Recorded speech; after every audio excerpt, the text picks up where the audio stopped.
So the principle we talked about yesterday says that, or the other day, says that the network causes a change in energy. Now we have the bowling ball rolling across the floor. Now we flip to Drew's answer. Drew, what does inertia say about the motion of the bowling ball?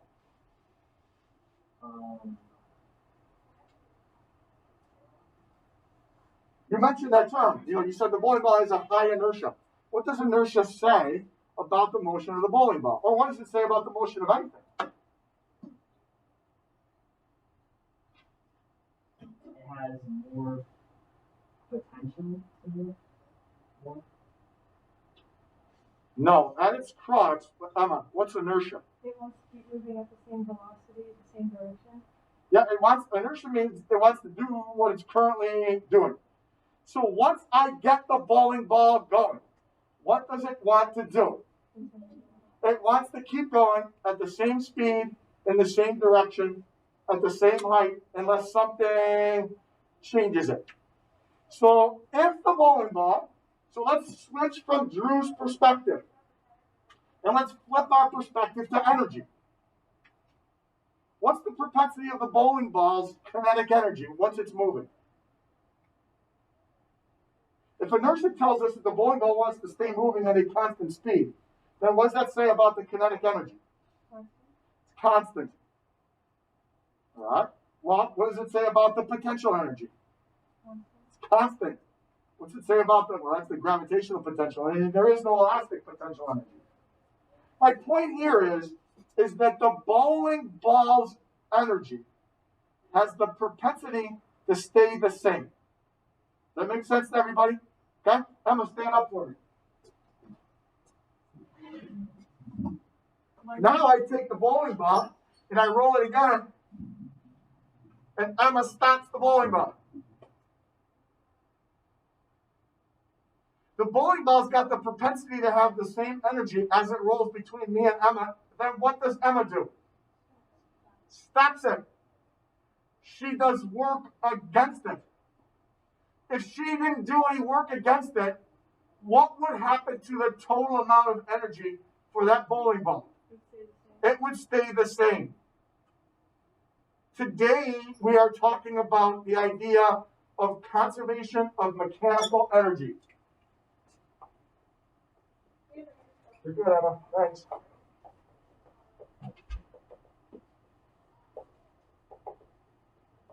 And it really isn't a very difficult topic.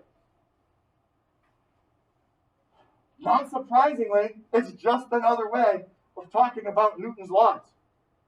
Drew described the bowling ball's perspective or motion from the perspective of inertia and forces. We can describe it from a perspective of energy. First off, if you remember, all right, mechanical energy can be broken into kinetic energy and potential energy. And then that potential energy can be broken into gravitational potential energy and elastic potential energy.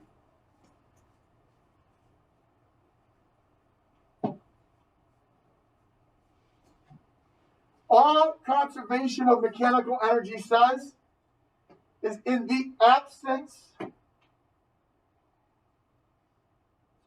of a force outside the system, the total mechanical energy of a system stays the same. In the absence of a force outside the system, the total mechanical energy of the system stays the same.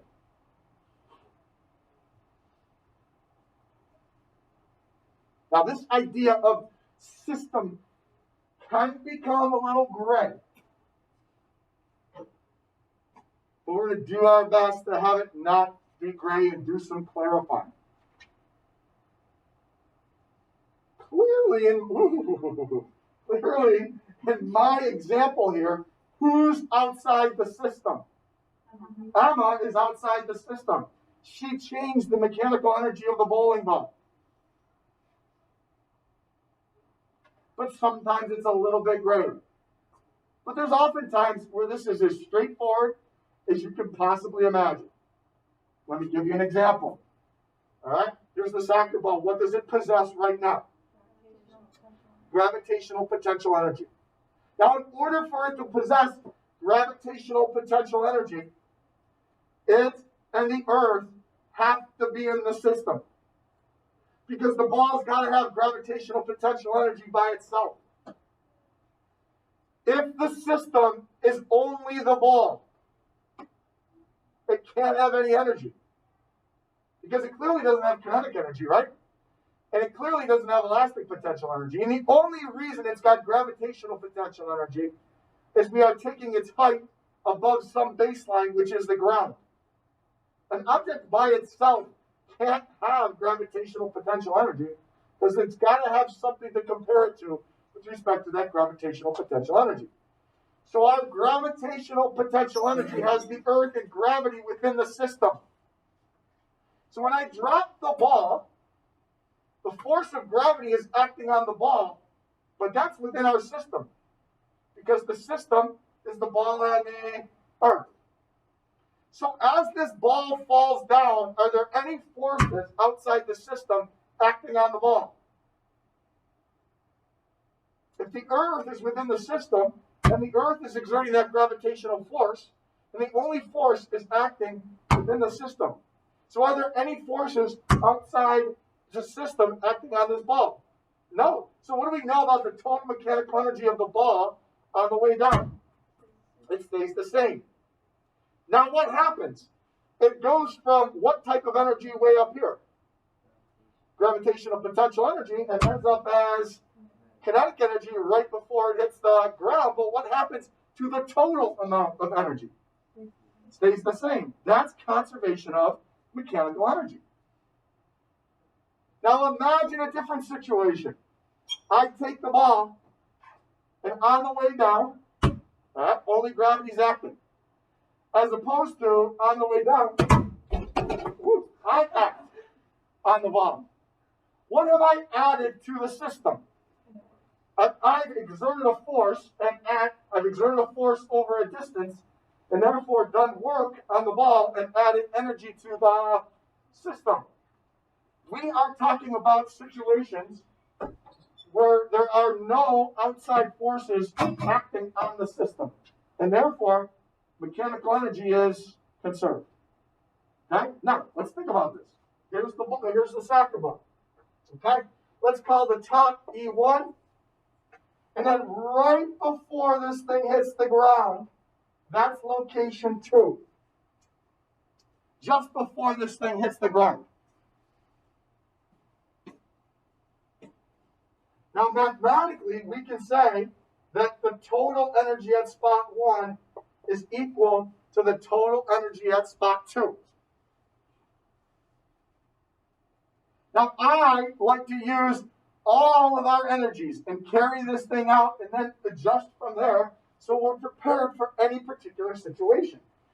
So what type of energies do we know exist in mechanical energy? Kinetic, gravitational potential, and elastic potential energy. So if I added up the kinetic energy at spot 1 plus the gravitational potential energy at spot 1 plus the elastic potential energy at spot 1, and I added that to the kinetic energy at spot 2 plus the gravitational energy at spot 2 plus the elastic energy at spot 2, they would have to be equal to each other.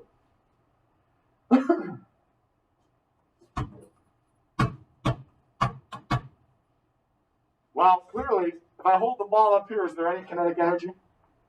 No. Is there any elastic potential energy? No. Is there gravitational potential energy? 100% because there's a height above the ground. So I can get rid of that and that. And if you're really good, you can just start with an assessment that says, well, the only type of energy this thing has up here is potential energy due to gravity. But you really should be evaluating all 3 different types. Now, as that thing falls, what happens to the amount of gravitational potential energy? It decreases because the height decreases. Well, where's that energy going? It's going into kinetic because the speed is getting bigger. So is there kinetic energy the split second before this thing hits the ground? Yeah, lots of it. Is there any gravitational potential energy? No, because all the height has gone away, and there really never was any elastic potential energy for this particular situation. So in reality, the gravitational potential energy at spot 1 is equal to the kinetic energy at spot 2. Which is what? M times G times my delta Y, or my height at spot 1, equals 1/2 M times my speed at spot 2.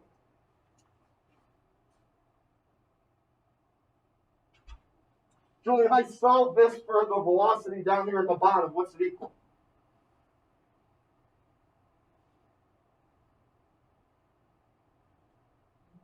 What does V2 equal? Speed just before it hits the ground.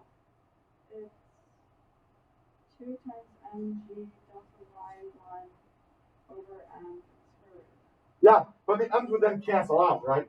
So I'd have 2 times g times delta y square root. I could put the m's in there, but they also cancel out.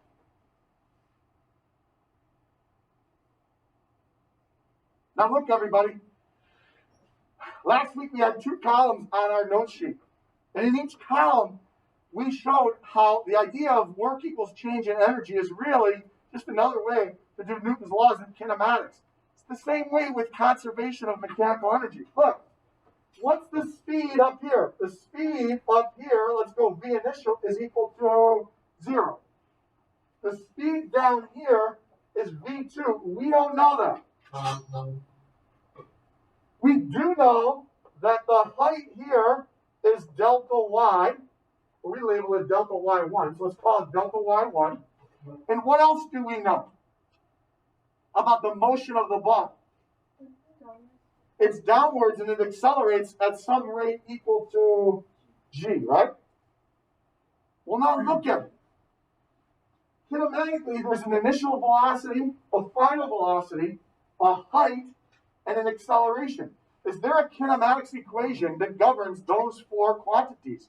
Yeah, we've used it a ton. What is that kinematics equation? In this case, V final squared, but what do we have V final labeled as? V2 squared equals V initial squared plus 2 times A times delta Y. Well, what's the value of V initial? 0. Delta Y, we've got labeled as delta Y1, and A, we've got labeled as G. Well, what does this equation reduce to? V2 equals the square root of 2 times G times delta Y1. Chromebook chargers you want spares? They're last year's. Oh, okay. And boy, these are juniors I have mostly, right? So they didn't get one this year. Well, some it's Good. Hey, I'm on the screen. Are you broadcasting? that's not it. That's a computer. Oh, yeah. Not broadcasting live. No, filming, recording. That's the right one's a computer. So in reality, are we doing anything new? No, we're approaching it from a different perspective. That's all. All right? Now, let's get a little bit more complicated.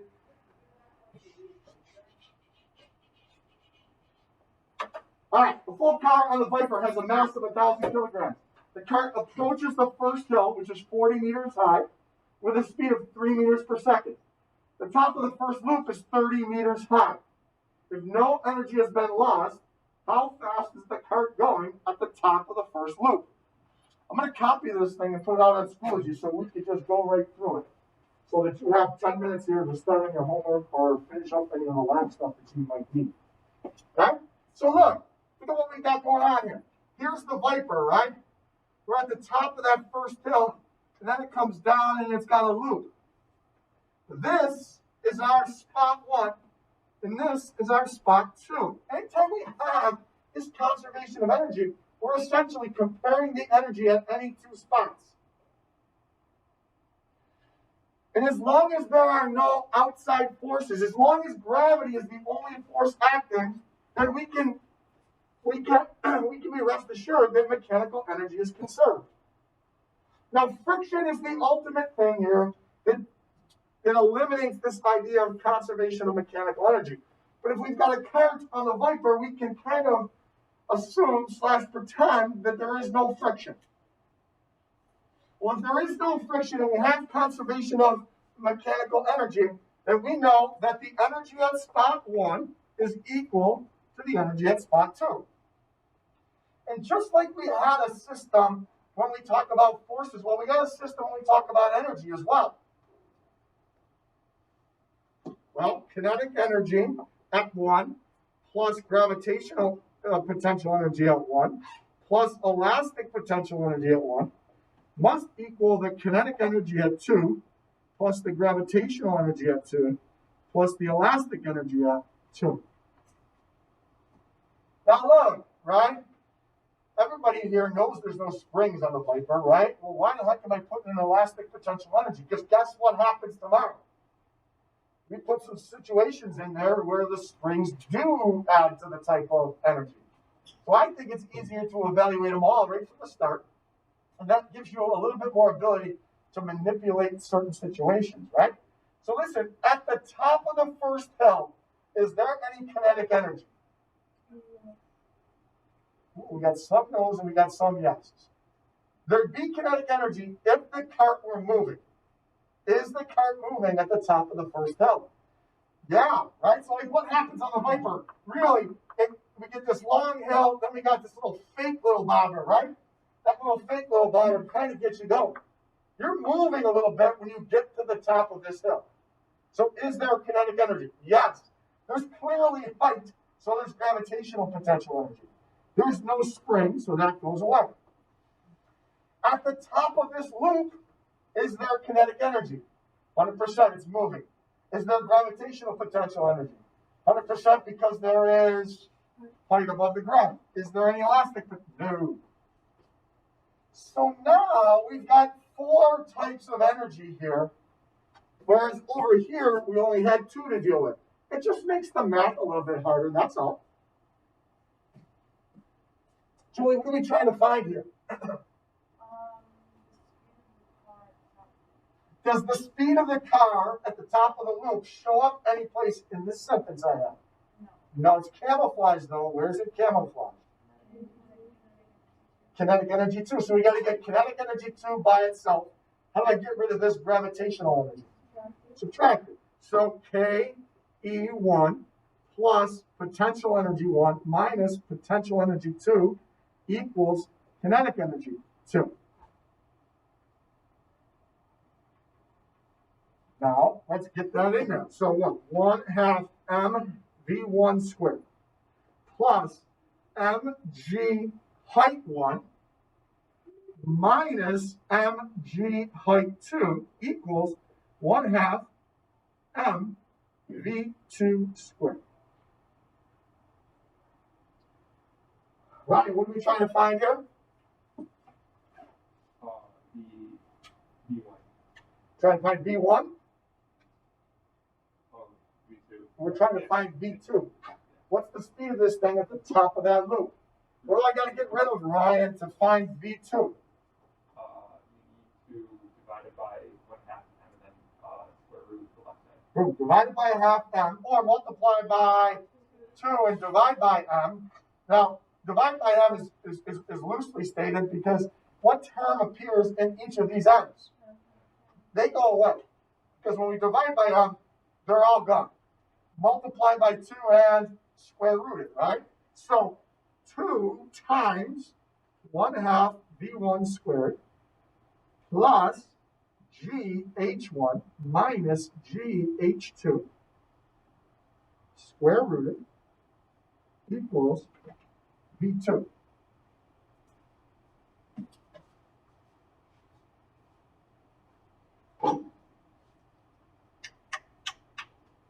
Now look at it. It's very similar to this particular question. Did we subtract any heights over here? Not really, but we kind of did. Because what was H2 over here? 0. So if you subtract something from 0, do you have to bother putting it up here? No. This is basically this little setup right here. And then in addition to the difference in height causing that speed, we've got some energy from the initial velocity. So really, this is very similar to that setup up there. And if you follow this system, you can pretty much take care of anything that has to do with conservation of energy. Got any questions? So, in the bullet